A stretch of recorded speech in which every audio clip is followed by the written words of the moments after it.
हरे कृष्णा। आज की वीडियो में हम बात करेंगे कि क्यों माँ सीता को श्री राम ने वनवास भेजा था। उसके कुल मिला के 4 रीजंस है, तो लास्ट तक बने रहिएगा गाइस।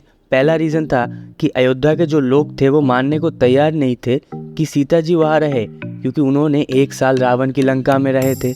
अब आज के लाइफ में ये पॉसिबल है कि पार्टनर के लिए खड़ा रहना हमेशा, लेकिन उस टाइम नहीं था ना। इसलिए श्री राम एक राजा थे और एक राजा का धर्म अपने प्रजा के लिए होता है, तो राज धर्म निभाने के लिए उनको माता सीता को वनवास भेजना पड़ा था। लेकिन उसके बाद भी श्री राम ने कभी शादी नहीं की, ज़मीन पे सोते थे। क्यों? क्योंकि उनकी माँ सीता जी भी आश्रम में ज़मीन पे सोती होती थी।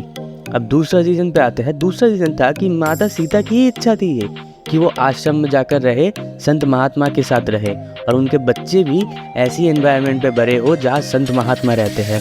तो माँ सीता की इस इच्छा को पूरी करने के लिए भी श्री राम को उन्हें वनवास भेजना पड़ा था।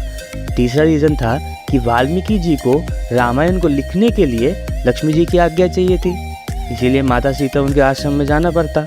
क्यों? क्योंकि लक्ष्मी स्वरूपा कौन है? हमारी माता सीता है। तो अगर माता सीता नहीं जाएंगी, वाल्मीकि जी को आज्ञा नहीं देंगी, तो वो कैसे रामायण लिखेंगे?